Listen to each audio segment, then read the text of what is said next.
This is the Roxanne Show. Get ready. It's time to rise.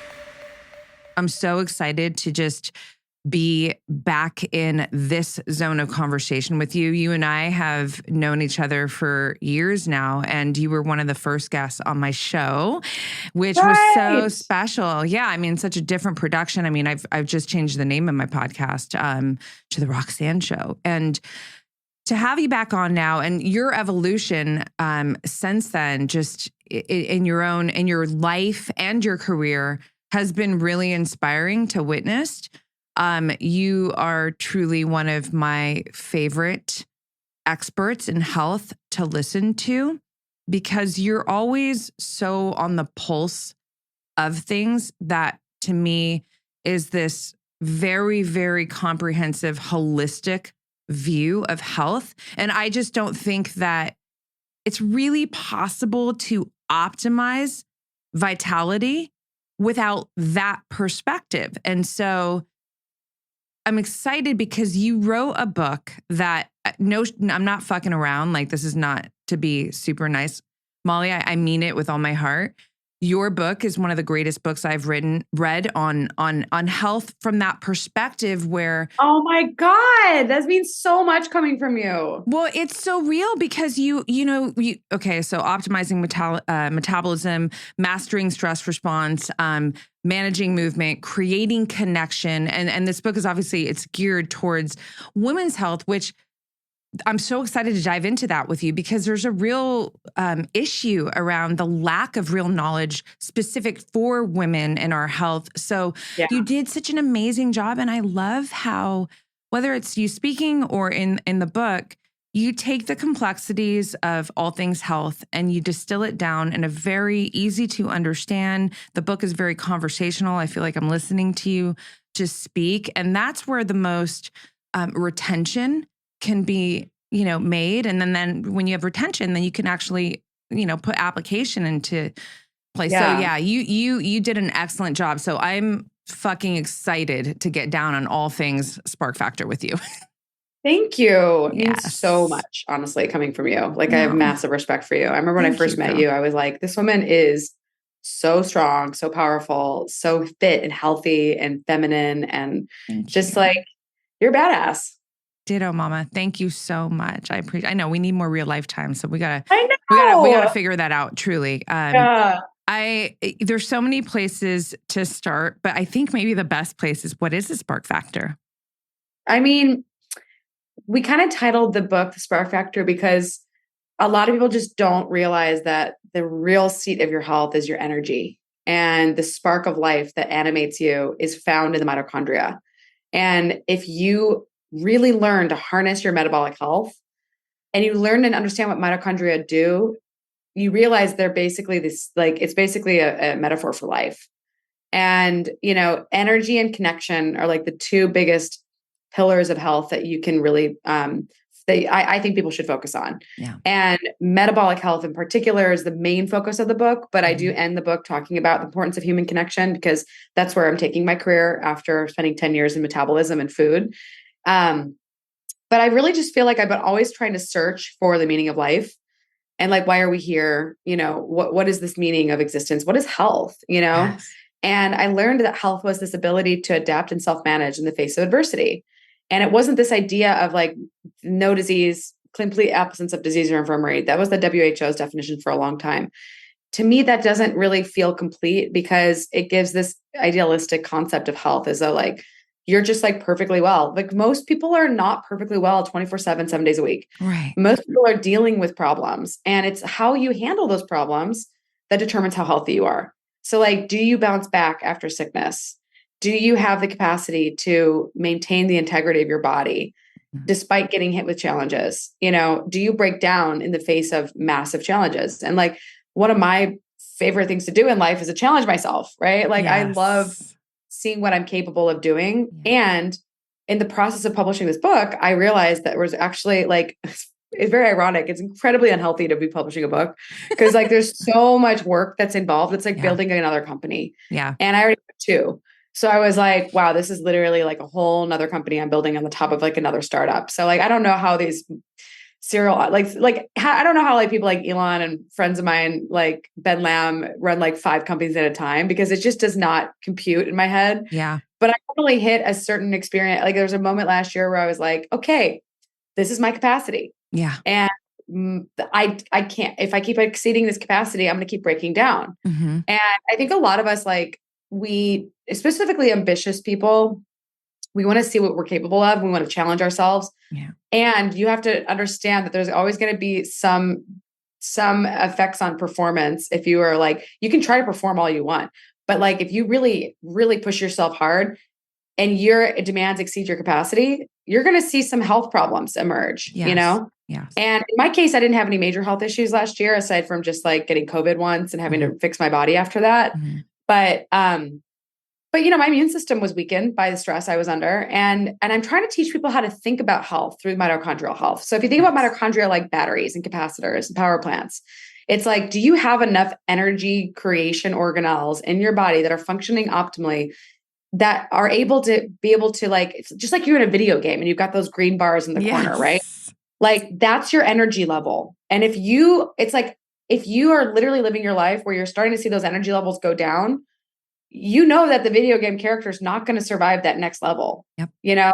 Mm-hmm. And so I feel like a X-Men most of the time, right? Mm-hmm. Like I really do feel like I'm a mutant and I have mutant superpowers, and like it's so good. Every day I'm like surprised. Oh, I was able to do that. That's cool. I didn't know that was possible. Yes. Like I won't get into like some of the witchy stuff, but like what are you're talking to a witch? My audience knows like, I'm a fucking witch. I had a photo shoot too. Mm-hmm. And it was going to be overcast. And I was like, no way is it going to be overcast. And so I guess there's a type of superpower. What is it called? Hold on. I have it written down. I love this. It's like Atmo, let me see if I can find it. Atmokinesis. Okay. Moving the weather. Are we like your fucking Storm right now from X-Men? Like I mean, Storm. you've got the vibes right now. She's my favorite. So I'm like, this happened to me recently where I literally was like, no effing way am I going to let the sun hide from my shoot. I need direct rays of sun to make these prisms on faces for the shoot I'm doing for my brand. And I'm like, there's no way I cannot not have sun today. Like I have to have sun. So I literally looked up a sun spell. Yes. And I did the sun spell the night before, the day of, during the day, especially when it get overcast, and the sun parted every single time. Oh my God. And I'm like, ooh, new power. The next day I'm on my way to Jackson Hole and I'm visiting this guy. And I'm like really annoyed that we're delayed. And I'm like, well, talking to the pilots, I'm like, so tell me a little bit more about this delay. He's like, well, we got a new plane, but now there's weather patterns. And I was like, oh, I can handle this. Like, show me the weather patterns. What do we need to move? And he was like, okay, so this pattern needs to go that way. And I'm like, okay, I got it. And literally I was like, all of my powers in my brain, I was imagining this map that he showed me. And I was like, move that pattern, give us a straight path. And when we landed, I heard the pilots on the intercom. They're like, and we got here a few minutes early, thanks to these weather patterns. Yeah. And I'm like walking out of the airplane and I look at them and he goes, hey, thanks. Yes. He winked. And I was like, oh, and then I told this guy that I was seeing that I did this, and he was like, oh, so you're a weather witch. And I'm like, well, I mean, look, I didn't even know I had this power until yesterday. And he was like, well, you got to be really careful if you're moving the weather, because that can really affect other people. Like you could really affect like not just the people that you're trying to help, but like it could lead to other patterns. I was like, oh, I should probably think about that. So I started researching atmokinesis, and I was like, actually, they say that online too. Like you got to be careful if you're moving the weather, because that actually can affect other people, you know? Mm. And I'm like, okay, I'll be much more, I have a tendency to just be like, cool power. But the thing is that like, I do think that all of us have, like, for like the last 10 years, I've been obsessed with like, what is energy? Mm-hmm. What is power? What is capacity? Yeah. How does this all make sense through physics? Yeah. What is it that we're doing with our brains and our bodies? And like magic is real, yes. Right? Yes. We're all in the field. And I think that when you really start honing your energy capacity on a cellular level, mm-hmm. and you get rid of your insulin resistance, and you get rid of your brain fog, and you get rid of your gut dysfunction, and you get your body in top shape, mm-hmm. you start discovering all sorts of hidden capacities. And the word capacity is so important because bioenergetic capacity is an actual, real scientific term for the charge that your cells create through the consumption of substrates and converting them into energy, which is in the form of an electrochemical gradient. An actual electrochemical force, an actual electromagnetic force is actually made in your cells. And so I am obsessed with optimization, and I've optimized my body. I'm in like the best shape of my life. I'm even getting in better and better shape. I've optimized my mental health. I'm meditating once or twice a day.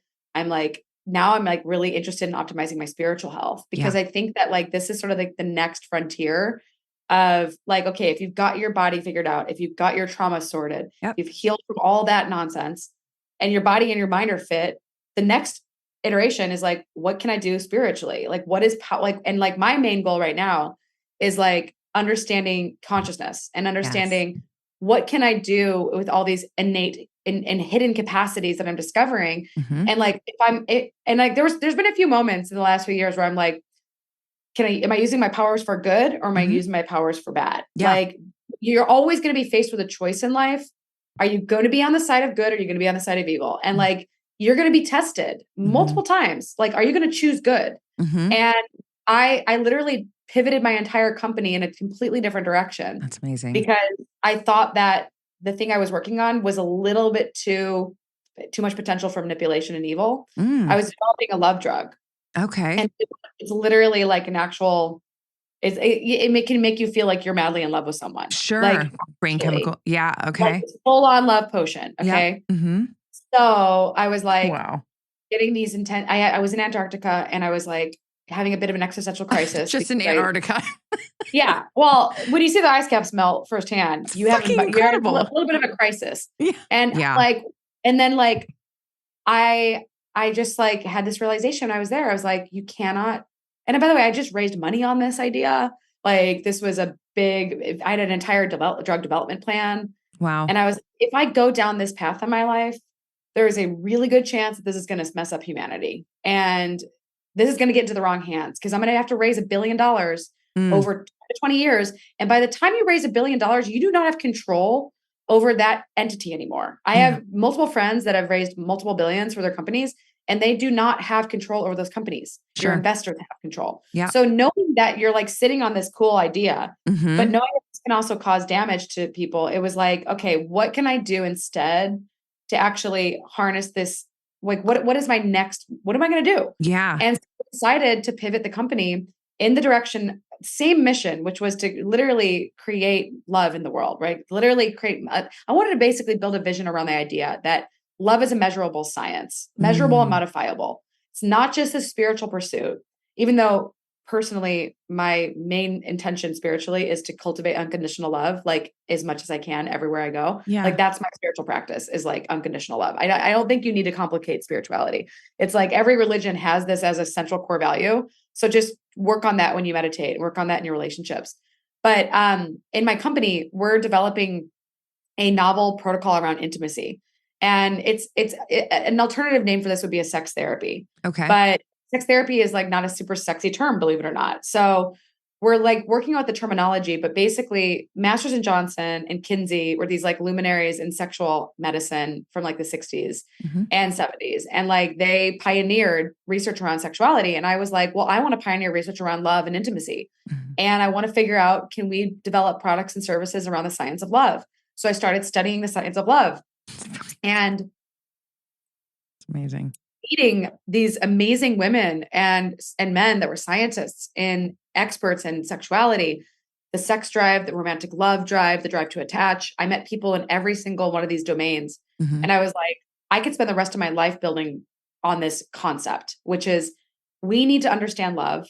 We need to actually really know how to like look at this as not just a spiritual path, but a science. Yes. Because human connection is associated with longevity and happiness. It's probably the greatest factor in longevity and happiness. So there's all these companies that are going out and trying to get people to live longer and healthier lives through biotechnology. And don't get me wrong, I had that path and I'm still intending to use some biotechnology in this path, but we're missing the big picture, which is that we need to look at all of our relationships as a spiritual practice. Yeah. All of them are a way for us to uncover our true selves and actually work through our pain and work through our traumas and become better people. And I look at like every single interaction now is like, how can I make this a spiritual practice?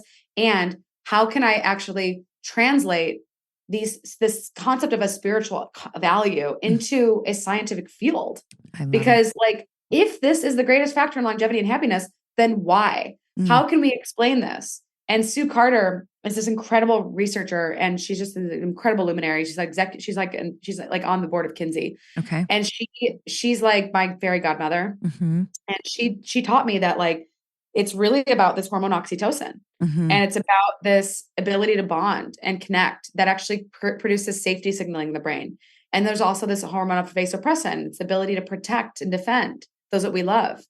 And so cultivating connection is actually incredibly nourishing on a cellular level. It reduces inflammation. It reduces oxidative stress. It protects your heart, and it like literally protects your mitochondria. So I'm thinking to myself, this seems to be like the holy grail of longevity and happiness. Why are we so unhappy? And why do we struggle with relationships so much? Like what's going on in society? So I hired these sex therapists to design me a new therapy. And we're going to use this therapy without psychedelics to begin, because we want to offer it to just the masses. And we want to prove that like our brand is just like grounded in strong brands. And then we also don't want to be only seen as a psychedelic company. So we're testing this proof of concept study starting this October. And then we're also going to be running a larger study next year, doing a bigger cohort. But we're basically trying to demonstrate that our protocol helps couples. Initially, it's going to be couples. We are going to let singles in the program, but we're not going to be putting them in the study. But we designed this protocol to help reduce sexual dysfunction, improve sexual function, and improve feelings of love and connection within and between individuals, and help create more secure attachment between people. But what I didn't know it was going to do was help integrate polarity within people. Like I have been fascinated by polarity for so long, because polarity is life. Literally the masculine and the feminine is life. And the integration of polarity seems to be one of the bigger problems of our society today. And I was like, wow, our protocol does that too. So I'm just like so excited, because we're going to go out and we're going to do this huge study and we're going to test it. And I've never been more excited about the frontier of human health than I am today with this movement around intimacy. That's incredible. There's so many things you just dropped there that are so amazing. First, I just want to highlight your passion. I mean, it's one of the things I love so much about you. And I think it's also why you are truly one of the leaders in health and wellness, because you genuinely are coming from a place of care and curiosity, and it keeps you hungry and it keeps you on the leading edge of things. And I also really want to point out, I love that you honor your evolution. You know, this is my work, right? Self-mastery, self-actualization. So all the things you're talking about, masculine, feminine, consciousness, like that's my realm of shit, you know? And I believe that true suffering in life comes as a result of an individual not honoring their personal evolution. You're literally saying no to your authentic self. And you, on the other hand, and that's hard to do, Molly, because if you think about like, you know, all of what you have already done in your career prior to this new frontier that you're super passionate in building on, a lot of people would just stay there, right? Like, hey, I've really like done a lot here. Let me just, you know, keep myself anchored in this. But that is to me, that I think that's you know, you're not honoring your authentic self, and especially for feeling a calling like you are. And I think it really, it's just a disservice to the individual and to society, because here you are, while this is feeding you because you're excited, you're learning, you're giving and contributing at larger levels. And obviously, like, still, I think just like we haven't even seen the best of you yet, you know, which is so exciting for all of us, because it gives back to us. And so I love that, you know, creating connection and focus and pleasure and love is such a big piece of the conversation for you. I mean, I literally, look at this shirt today. I knew if I could wear it with anybody, it's with Molly. Breakfast of Champions. Yes. I love this. I need to get this, by the way. Yeah. I know. I'll get you one of these. I'm sure it's still out there. Funny. One of the things we're going to do for our company is we're going to make some clothing, because I feel like if you're going to try to build an iconic brand, then you want people to be able to wear it, you know, you want people to be able to be a part of it. And I just feel like, what I'm seeing in like the sexual health space and even the mental health and the relational health space is that generally speaking, everything's either very tantra oriented or and like kind of hippy dippy, or like it's like very clinical. Yes.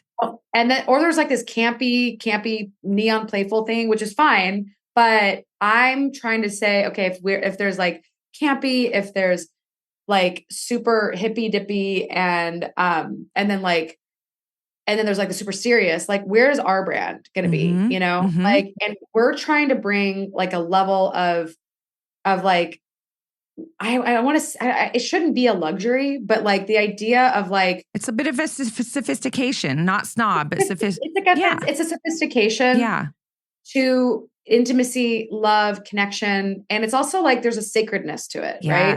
It's like, we're not here to sell you a new religion. Right. But we are here to say, look, like this intimate communion is a huge, huge catalyst for growth. And if you treat it with the love and with like real love and respect, and you look at it as like this thing that can actually add value to your life, like it can really magnify anything you're trying to do. So like, if you look at Kama Sutra, it was literally designed as a path for couples that were householders to actually enhance their living existence. It was to enhance their ability to produce money and produce abundance. It was about becoming a better member of society through your relationship. Wow. And then Kama Mudra has been pioneered by this guy, Dr. Nita, who I'm like dying to meet and I haven't met yet. And Kama Mudra is about the spiritual path to transcendence through sexual union within yourself or with a partner.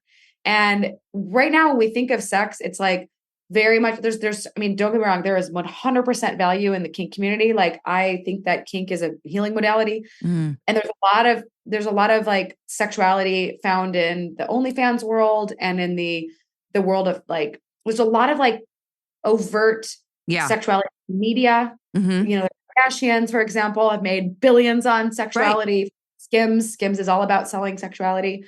And the market we're going for is people who are like, yeah, we can kind of see through all that. We're looking for something deeper. Yeah. We're looking for something with more substance. We're looking for something that really, really reaches us and touches us and like these intimate places in our lives. And I think a lot of people are swimming on the surface when it comes to their sex. And they don't really know what's even possible. And if you actually look at what makes transcendent sex, it's very similar to what makes a psychedelic experience psychedelic. Like there's a sense of merging. There's a sense of, let me just like, I've got actually this listed out.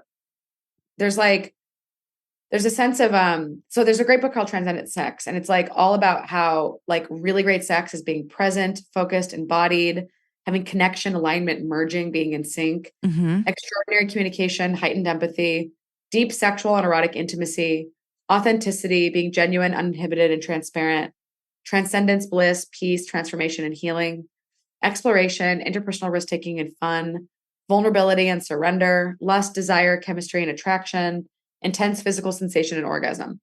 Like those last two are actually minor qualities of transcendent sex. The major ones are above. And so I'm like, wow, most of those are things you experience in a psychedelic state.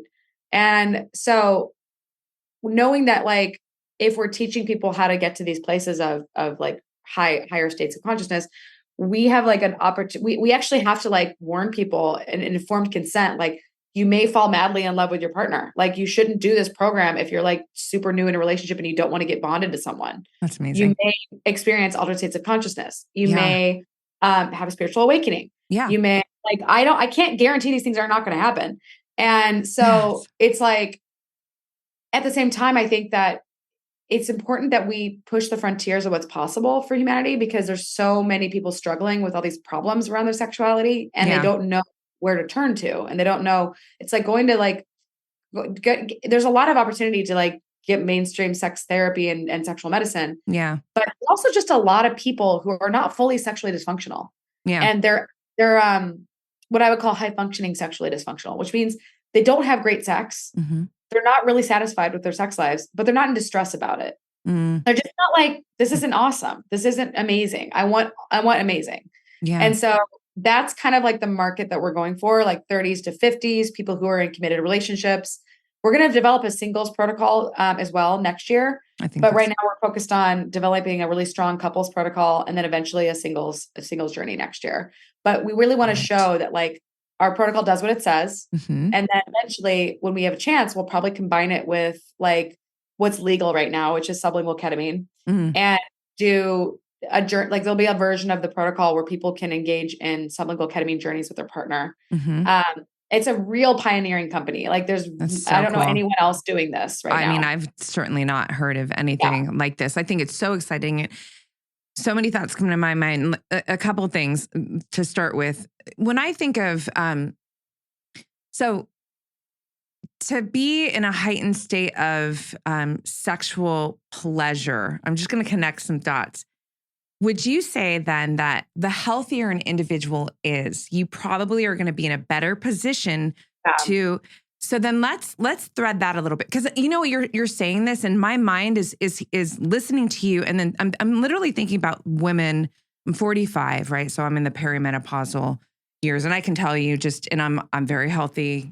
Gabrielle Lyon is my doctor and one of my best friends. Oh, she's amazing. She's incredible. We do all the labs. So, she's my doctor, like I'm like, we're doing all the things, and I'm just a geek about this shit anyways. Right. But I will tell you, from 40 to 45 and as healthy as I am, there's a lot of like hormone, you got to keep up with a lot of things like to really keep your vitality optimized. Yeah. And so I'm thinking about women, all the stressors of life. We're in this very hyper masculine dominant state of like, do, go. And I'm a fucking performer, but there's different phases in the menstrual cycle. Like we have to do things differently, or it's more advantageous rather to do, to adjust to your, where you are in your cycle. And so anyways, I'm thinking of all these things really fast, and I'm thinking about, issues around, nutrition, and just women that are really not living from optimal states of health.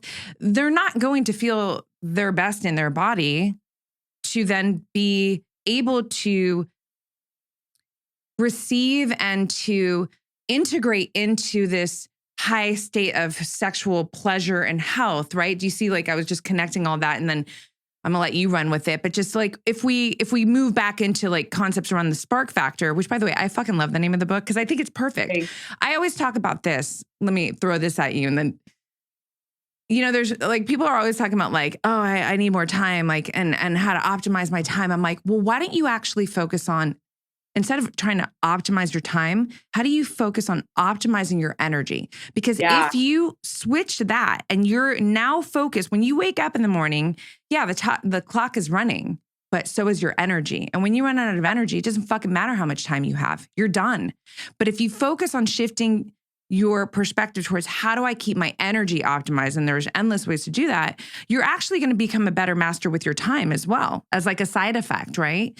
So so the spark factor to me is like, it's that, like, keeping the spark within you alive so that you can live with vitality.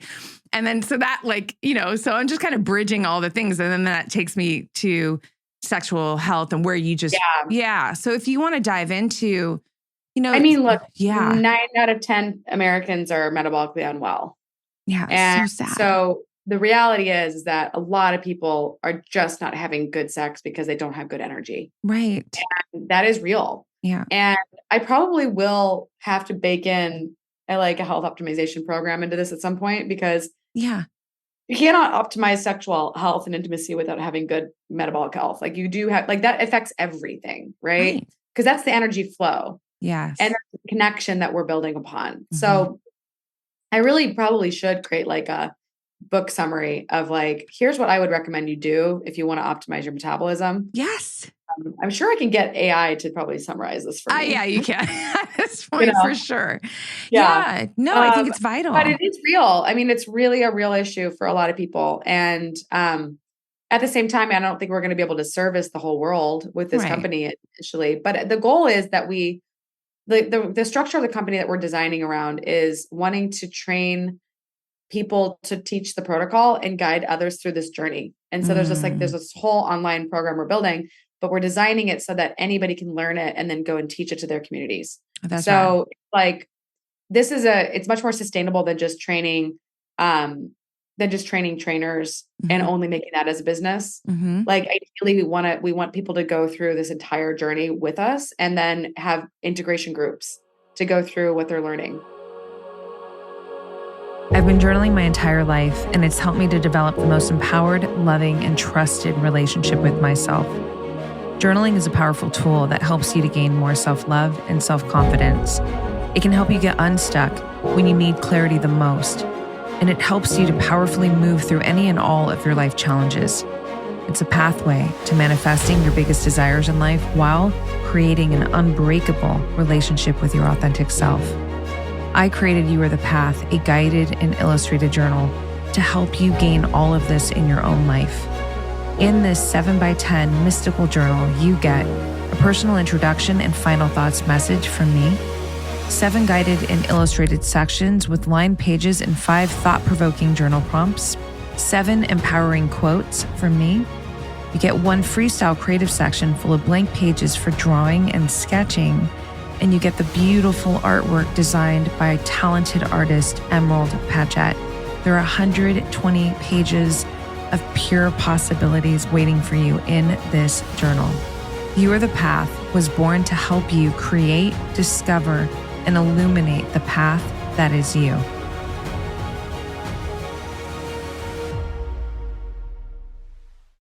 That's so cool. Yeah, I think it is so important because I do also, connection it's huge. And I'm very introverted. I never knew that. That's actually interesting. I would have guessed. I know. A lot of people always trip out, because when I'm out here, I'm very present. I'm very warm. Yeah. I'm not shy. But my recharge is me. I need me, and that is because I've developed a very, very strong loving relationship with myself that I need to nurture.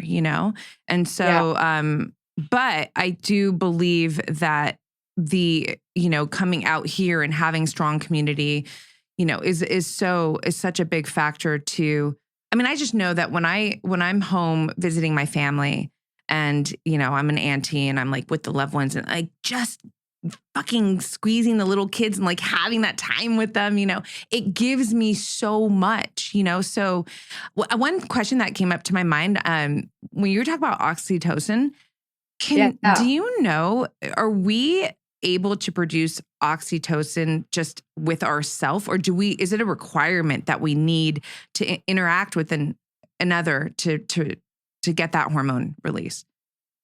You can do it through just like tickling your arm. Oh, really? What I do is when I'm feeling nervous or something, I'll just like tickle my arm. And I didn't realize this when I was a kid. I would like try to soothe my sister when she was scared at night, and I would like do a cloud journey with her and take her through this like guided thing. And we would just like tickle each other's arms, and it was like something we did in church, but I didn't realize that was like literally oxytocin. Like when you get your back scratched or your back tickled, like just human touch. Got it. So that's why massage is a great option, you know? Wow. Okay. And singing and oming and just like using your vagus nerve can help too. Like really just getting into your body to relax your nervous system and feel safe. Yeah. Oxytocin is a safety hormone. Right. So anything you do to get your body to feel safe is usually going to be mediated through oxytocin. CBD is an interesting one. CBD is interesting through the anandamide pathway. So CBD actually does have effects on oxytocin through this neurotransmitter called anandamide. So like just taking CBD, there's a reason why people feel good when they take it. Isn't that the bliss molecule? Is that like framed as it? Yeah, the bliss molecule. Yeah. Totally. Yeah. That's cool. And like self-compassion meditations, I am filled with loving kindness. Like loving kindness metta meditations are really great for getting more oxytocin. There's actual evidence suggests that loving kindness meditation is good.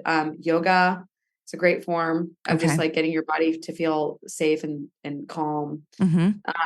So yeah, there's a lot of ways to get oxytocin. Let me pivot and ask you, because obviously a big part of your book and just health in general, the focus is mitochondria, which I fucking love. It's all about the M word to me. Mitochondria are social organelles. So they act like humans. They actually come together, they share information, they share energy, they break apart. They like do a bunch of, they have like unique tasks that they're tasked to do. They like they act in unison. There's a great book called Mitochondria as Social Organelles. It's a paper actually. And so like, they're a reflection of us on a cellular level. Like it's crazy. If you really think about studying them, it's like, whoa, they are literally us. They are determining if we feel safe or if we feel endangered. And they will literally shift the hormone production in the cell to sex hormone production or stress hormone production. Because like based on the signals that the cell is getting. Yeah. So they're electromagnetic and they're picking up signals. So they're literally like little brains in every cell. That's like, we think our brain or consciousness is in our mind, but it's distributed. And your brain is what it does is it takes sensory information, it integrates it, it processes it, it transduces it into new signals, right? And new behaviors. Same thing happens on a cellular level with mitochondria. They're literally taking in cellular signals, they're integrating, they're transducing, and then they're directing where that energy is going to go for what reason. So they're very like, I like to preface mitochondria with like, you can't look at them as just energy organelles. You have to look at them as like, they're helping you they're like the general contractors of the cell, you know? That's amazing. I love how you do that. That's incredible. So what would you say then? Let's just fire out a couple of things, like fire off. What are some of the greatest disruptors to mitochondrial health? And what are some of the greatest loving, nutrients to optimize mitochondrial health?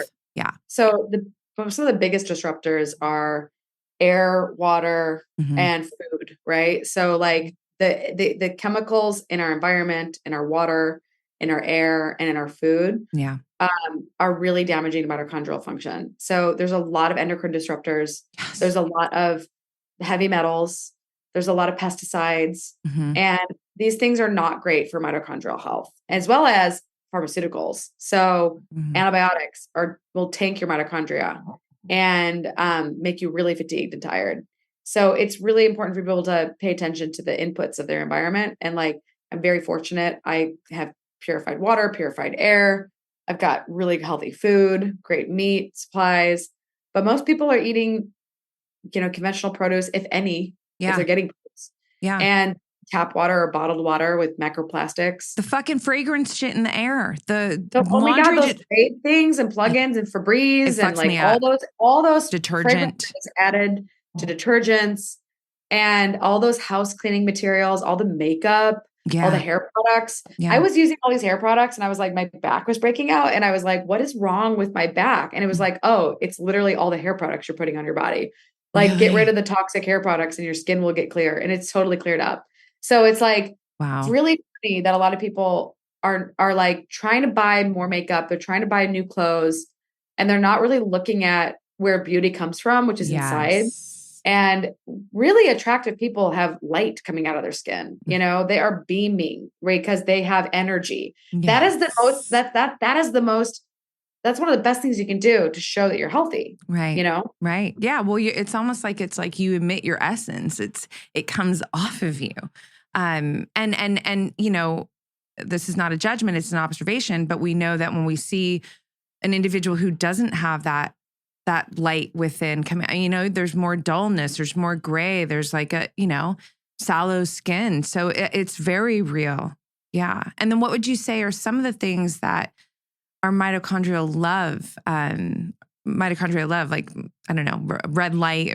What would you, that's one of my favorites. I love red light. I use a sauna space. I'd love to put I really feel like we should put my sauna space link in because this is the best sauna ever. Yeah, we will. Red light. And it's also a sauna and it's also got a Faraday cage around it. So it's like, when you're in that sauna, you're like so zen, there's nothing coming in. You're like in a total peaceful zen mode. Amazing. I also love coenzyme Q10. MitoQ is like the best mitochondrial supplement on the market. Like it's the only one that has clinical research behind it, demonstrating that it actually gets inside the mitochondria, which is really rare, like to find companies that are actually doing that deep research. Yeah. So I'm actually working with MitoQ because they're so in alignment with what the book's about. If you're on statins, you really need to you have to take coenzyme Q10. And I don't recommend statins necessarily, but some people have to be on them. Yeah. And it should be honestly a crime for companies not to complex coenzyme Q10 because it depletes it. Like statins will deplete your coenzyme Q10. Really? So like, you need that to function normally. Also a big fan of magnesium. You need it for everything, right? Like it's for all, I mean, you're literally running on electromagnetic, like you have electrochemical gradients are key, right? So you need proper sodium potassium balance. You need proper salt balance. You need proper magnesium balance, calcium balance. I measure these all through hair minerals testing. And I really like the company Upgraded Formulas, but I also do doctor's data to measure hair minerals. I use the NutriBal to actually measure micronutrients from Genova Diagnostics. Okay. Because not looking at, like, you can just, anybody can just go take like a multivitamin or a set of like prenatals, which are fantastic. But if you are thinking about, if you're thinking about like wanting to be more specific and targeted, then measuring is always a good idea. So I measure my labs like at least twice a year. Yeah. Now, the big one that people need to think about is the gut. Yeah. So if you have gut dysfunction, you probably aren't getting all of the nutrients that you need into your bloodstream, because oftentimes there's leaky gut. Oftentimes there's food reactivities, inflammation, and there's a lot of microbiome mitochondrial crosstalk. So if you do have an inflamed gut, it's safe to say you probably have some problems with mitochondrial function too. And metabolic, the thing is metabolism is intimately tied to digestion. Because your digestion plays a role in producing the substrates necessary for metabolism and absorbing the micronutrients necessary for metabolism. So you need to have a healthy digestive system. And if people are wondering about gut health, this guy, Dr. Kazarian, he's like I think that's how you spell his last name. He's got one of the best courses on gut health that anyone should take. Everybody should just take this course, because everybody needs to optimize gut health in this country. Like everybody's got messed up guts. So chewing your food, making sure that you properly digest your food and you're getting all those micronutrients in your body, is so key for optimal health. Hormones are a really good kind of marker of like, where are you at in the stress versus the rest and like the stress system versus like the sort of reproductive cycle. Especially if you are going through perimenopause and you're noticing some shifts in your hormones, very important to take a look at your hormone and like look and just take a look and see what's going on with them, Yeah. I think I know it's so totally. It's so huge. Quickly, stress. I would love to hear you talk about, I've heard you talk about mitohormetic stressors. So I know you distress. Some people do, some people don't. If you could just talk about maybe some of the healthy stressors, right? That we talked a little bit about heat and light, right? So sauna is a great example of a mitochondrial stressor that activates heat shock proteins and produces survival pathways in the body. And then after that, there's also cold stress, right? So like cold plunges are great, but you don't want to overdo the cold plunge. Like if you're really, really stressed out and you're high cortisol, cold plunge is not going to be serving you. It's going to make you more tired and more stressed. Because cold plunges increase norepinephrine. So like if you're already on your way to burnout, why would you be pouring more stress hormones on the system? So I like cold plunges when you're healthy and strong, not when you're trying to like figure that out, like not when you're like struggling with like super high stress. And levels. even in the menstrual cycle, I've heard that there's different, like in the late luteal phase, not great to do cold plunge because you're already you're already high cortisol as it is. Right. That's a higher cortisol state. Yeah. So, it's definitely something to think about. Yeah. And what else? Trying to think. So it's training. So exercise and recovery. So there's a bunch of toggle switches, right? So there's like mitohormetic stressors. You got to think about them as like a switch you flip and then you flip back. So there's heat and cold. There's exercise and recovery. So most people get the exercise right if they're lucky and they're exercising. Yeah.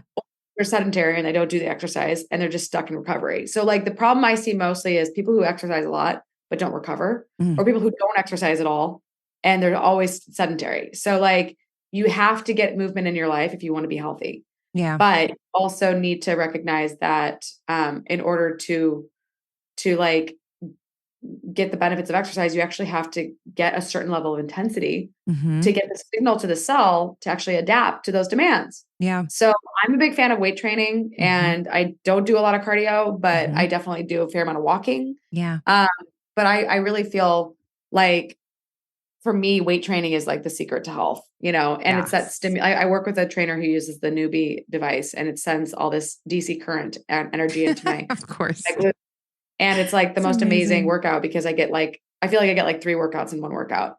And my body is just putting muscle on and getting so lean by just more muscle. So like what I have found, for just like a sidebar, for a lot of women who are struggling with weight, is like, if you are weight training and you're eating your weight in grams of protein, you're not going to be hungry, and you're going to lose weight because you're going to get lean for putting muscle on. Yeah. And Gabrielle Leon, she is like such a protein warrior. Yeah. And there's so many people who are like, protein's bad for longevity. But the thing is, I only care about health span. Yeah. I want to live to 150. I don't care about you guys who want to live that long. I want to get to 100 and be good. You've always said that. I remember that from our first fucking talk. You differentiated that. I don't need to be 120 years old and wrinkly and old. Like, I will be, when Ram Dass passed, he was like totally at peace. And he said, Ram, everyone's like, Ram, where are you going? We can't leave. We don't want to lose you. And he goes, I have everywhere to be now.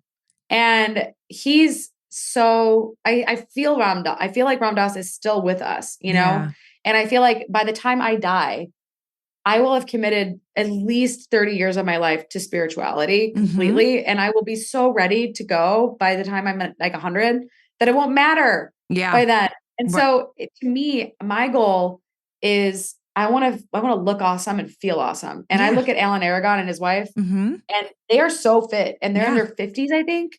And like my friend who runs Biooptimizers, Wade, he's competing in bodybuilding competitions, and he's like, I'm in the best shape of my life. Oh yeah. And I'm looking at these people like, you can get hotter and stronger as you get older. I'm like, in the best fucking shape in my life. I'm at 45, and I still, you it's were not like in I'm at a sick peak shape when I met you, by the way. Like, you were in sick shape. And I just always find ways to turn the dial. I mean, and again, it's like there's things to manage. I got hit with mold. Oh, me too, by the way. Did you? 2019. Wait, what year? Yeah. So for me, I learned about this in 2020. Yeah, People it was do 2021. not understand how, like, mold is like, okay, when I talk about environment, and you're like, mold will ruin your mitochondrial function. Right. Mold will ruin your health. And it's endemic in the South. Every single crawl space that my friend's company tested was positive for mold. Wow. So it's definitely a problem. And, but getting back to the mitochondrial stressors, there's exercise and recovery, there's stress and recovery. So we need a certain amount of stress to be strong. Yeah. And if I don't I don't do well. When I was younger, I learned this about myself. I have to have a certain amount of use stress. Yeah. Like there's a U-shaped curve for stress. When you get to like the middle ground of stress, that's where you want to stay. You don't want to get above that, right? Some people are actually better off with higher levels of stress, and some people are better with lower levels of stress. I'm in the middle. This is called the COMT gene, catechol-methyltransferase. It's also known as the warrior or the worrier gene. So people like me do best with like middle ground stress. Okay. So like I have to commit to like practices of meditation and practices of centering and grounding. Because if I'm in high stress mode, like I was last year, it was a disaster. Like I was like so productive. I mean, arguably it was the most productive year of my life. Like I taught at Stanford. I fundraised $1 million. I moved to Austin. I traveled to multiple countries. I built an entirely new community. I finished a book, published a book, edited a book, marketed a book. And I like built an entire marketing plan. I literally pivoted my company's direction, built an entire team around building a new sex therapy protocol. So like last year was, and by the way, sidebar, I also saw a bunch of patients last year too. So like I advised like 20 companies. That's not what I'm recommending to people do. No, that's gnarly. I learned that like for me, that's just too much. Yeah. I don't need that I don't need that much stress. Like I could be more effective with less projects and focusing. And it's taken me 10 years to learn that like, I don't need to overextend myself anymore. Right. Yeah. Like for those women that are listening to me who are like 29, please take my advice. If I could go back to 29 and I could tell my 29-year-old self one thing, it would be eating more and exercising more is the secret to weight loss and better body. Like I thought I had to starve myself and exercise, but actually it's the reverse dieting that's worked better for me. Yeah. Where Yeah. like I'm actually eating more and I'm exercising more and I'm getting leaner. Yeah. What? Yeah. Like what? So that was the thing I wish I would have heard when I was younger. You don't need to be on Adderall. You don't actually have ADHD. You just aren't, your metabolic health sucks. You got to fix your metabolic health. Yeah. I wish I would have learned that I could actually concertedly work on my self-love when I was younger. Cause I worked on it over the last few years, like concertedly. And my level of happiness and joy in my life is so much greater because I just worked on self-love. Yep. I wish I would have told my younger version of myself that I could work on my attachment style and that would actually help my health. So there's all these things that like, I really feel like I wish I could have told myself then when I was younger. But the other thing that I want to go back to is mitohormetic stressors. We talked about exercise recovery, stress and recovery, heat and cold, high pressure, low pressure. For people who are struggling with like long COVID or jet lag or Crohn's disease, and they're dealing with some sort of wound issues, wound healing, hyperbaric oxygen therapy is fantastic. Amazing. It's high pressure to low pressure, which sends this hypoxia inducible factor to turn on, which actually activates mitochondria to go into a cellular regeneration mode. Amazing. So like, definitely wish I had an HPOT machine. I don't have one, but I've got friends who do. Breath work is another way to get around that. You can just breath holds, breath work, you know, high oxygen to low oxygen. Those are great tools in the toolbox. And then feasting and fasting. So I have always been kind of a outspoken advocate for metabolic flexibility. Yep. Because I think that most people don't realize that this is actually the path to longevity is having a strong metabolism that can gear shift between fat and carbs. And most people get stuck in high carb states or low carb states. Yep. And I am finding that it's that toggle switch between high carb, low carb, between higher calories, lower calories, between fasting and feasting. Those toggle switches, that is like cross training your metabolism. Yeah. You know, just like you do need to get a bit of cardio in. Yeah. Like on Saturdays, I work out with my trainer's class and it kicks my ass. Yeah. That's going to be my cardios on Saturday. But like, it's really interesting. There's so many people that are now coming to terms with like that fasting actually can be good for you and that lowering your carb intake, if you have too many refined carbs and sugar in your diet, is actually great for your metabolism. Yeah.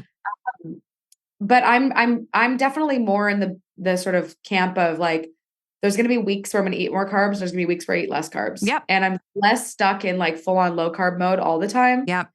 Because I just find that my body works better if I like raise my carbs a bit. Me too. That was one of the biggest changes for me in the last just really like 2 years even. Upgrade, you know, I mean, I've always been low carb and the carbs that I talk about, I mean, it's not like bread, pasta, you know, we're talking about like, you know, fruits and, you know, root vegetables, but I've had to increase them, in the last 2 years for hormonal health, you know, like to get into better states of sleep. I mean, I sleep really well, but this has really helped. It's ultimately for my recovery and also like, you know, the berries specifically to detox estrogen and just, you know, again, hormone health, big right? Berries. Oh, me too. I eat so many fucking berries every day. And I love raspberries. I also blueberries. I love smoothies with like frozen vegetables and fruits in them. You know? Yeah. I used to do a lot of frozen vegetables, a little harder on the gut. You know what I've learned is you can actually blanch them and then freeze them. So blanch your veggies first and then the pre-digested, then you freeze them and then you don't get nearly as much of that digestion issue. Okay. You just gave me some flashbacks to your story post of your cooking. Like this girl can fucking cook. You can throw down in the kitchen. I have not tasted your food yet, but I have felt the frequency. It's really tasty. I felt the frequency of love through just looking at your food. Oh yeah, it's gorgeous. You're so creative in the kitchen. I mean, like multicultural, different dishes. Like, girl, it's real. I've always joked that like, if all these other careers don't work out, I can become a caterer, you know, like it's just a joke, of course, but like, it's incredible. I definitely, think that like, well, food is just so tied to love for me because I was very privileged to be born into an incredible family with like amazing parents where food is just a big part of our culture. And I'm just so grateful for my parents and like the way that they have raised me and like the way that food brought us together every night. Yeah. Like we had dinner together every night and it was just such an amazing, that's really special. opportunity. Yeah. Yeah. You know, getting ready to close out, even though there's so much more to talk about. And when you get into that next phase and you're ready to really start talking about what, with what you're focused on in your business now, I'd love to have you back on. I honestly just keep talking to you, and obviously real life hangs. But I want to say this, there are a couple things that when I was getting ready for this conversation, that I was taking in about you that I really appreciated. And we're very much an alliance here, like science and spirituality. I really actually use the word mysticism because I've always been a mystic. That's why I'm in this position now with my work where it's all about, getting women to live from their highest state of their authentic self, vitality, and unconditional love. Because I have learned that has it's just given me the best results for me to face forward in life and continue to express myself and evolve, right? And I feel that your work totally, I mean, you even said it so many times, but you bring in science and spirituality and you're, essentially like you're unifying them. And I think that's so important. And then the other thing, oh yeah, it's so true. And I mean, again, like in our conversation, there were so many moments where you were already weaving it together. And I wanted to highlight that. And then the other thing that I love so much, Molly, that I think is really fucking phenomenal about you and your work, health. For me, I'm a geek. I love this shit. Like I was listening to Dr. Rhonda Patrick before she was, who she is now out there. Like on my Friday nights, I'm like listening to her talk about fucking metabolism and vitamin D because I'm a geek and I love this shit, right? Yeah. Health has been really, I think it's like people think of health being healthy and a lot of the, kind of words and feelings are boring, restrictive, this kind of energy, right? When you think of health, laborious. Yeah. And I think your presentation around health is you make it a lot sexier. You make it more juicy. You make it, and that's the truth. To anybody living with real vitality, we're like, well, it's not any of that. It's not laborious and, just, I feel, right? Please. Yes. I think a lot of people, when they like, I just need to let people know who are listening that like, I have not always been this vital and this healthy. I really struggled with my health for a lot of my life. Yeah. And I had problems in college. I had problems in high school. I had problems in medical school. And like, I always knew since I was a child that someday I'm going to figure this stuff out. Mm. And it wasn't until my 30s that I really started figuring out what was wrong with me. And like, I had a lot of gut dysfunction. I don't think I really have ADHD, but I think that I have I think I'm neuroatypical and I think it's a superpower, but I also definitely think that my 20s were highly sedentary. And because of that sedentary behavior, I really messed up my metabolism and messed up my energy and it gave me brain dysfunction. Yeah. And it was a combination of like, I've spent 10 years optimizing my health and I now have like what I would consider so much more energy and so much more capacity because I've been like systematically working on my health for 10 years. So I want people to know that like, this is not like an overnight thing. I didn't just wake up and become this way. It took real effort. Yeah. But the thing I always tell people is you have to choose your hard. You can either be lazy and do nothing for your health and end up sick and having to use the healthcare system. And that's really hard, by the way. Figuring out how to maneuver the healthcare system when your body doesn't work, that's a nightmare. Yeah. Now, you can just like wake up every day and just choose to do healthy habits, right? And pick one at a time and work on one at a time. Work on more food diversity, with different fruits and vegetables. Work on honing your diet. Work on fixing your gut. Work on getting into better fitness. But it took me 10 years to get into better fitness. Like I started with just walking to work and then I started doing kettlebells and then I started going to the YMCA and using the sauna and doing some weight training. And then I got a trainer. Well, I had a boyfriend at the time who was kind of my trainer. And I learned to actually, thank God for Travis. He was great. And I learned how to work out and I learned how to, and then I slowly over time fixed my insulin resistance that I had from going off of stimulants. And I like had to change my diet and figure out that like most of my diet has to be whole foods, like mostly unprocessed. Besides protein powder, that's mostly on a processed diet. And meat, fish, nuts, seeds, fruits, vegetables, you know, and mostly vegetables and meats. Like that's my diet most of the days. And so, you know, it's taken me a long time to get these things stable and straight, but like, it's not as hard as you think. Yeah. Most of it's in my book. Yes, it is. And there's like little tweaks. Like I have a tiny bit of thyroid dysfunction. Mm-hmm. So I'm on like a totally minuscule amount of thyroid medicine. Yeah. But if I don't take it, I get cold, you know? Yeah. So like these little tweaks that you can do to optimize your health, they do add up, but the foundation needs to be rest, sleep, movement, and mastering your metabolism through mastering your gut health and getting a normal diet into your body and really cutting out the biggest factors that are causing disease, which is liquid sugars, fast food, processed food. You know, the Western diet is poison. Yeah. It's poison. Really That's why 90% of our population is sick and getting sicker. Yeah. You know? And so like I'm in like, in so many ways, I'm 1%, like I'm 1% in terms of like what I've done in a lot of things, but I'm here to be a guide for people. I'm here to show people that also you can live a life. Like I go to concerts. I stay out late occasionally. You know, I try not to do it too often. I do a lot of travel. You know, I'm like definitely hard to pin down, but I live a very full life. And the thing I optimize the most for though, that a lot of people don't do is like, in like November of last year, I was in Austin. I was feeling lonely. And I was like, okay, God, bring me a community of women. And it's like August almost. And I have like 65 women in Austin in my WhatsApp group. And they're like some of the best women in this town. And so there's definitely some amazing, amazing people here that are just awesome, awesome people. And so like finding community and building a community, sometimes you have to be the one to do it. Yeah. Like I had to do it, but it's been paying me dividends because I have so much love in my heart and so much connection and so much joy.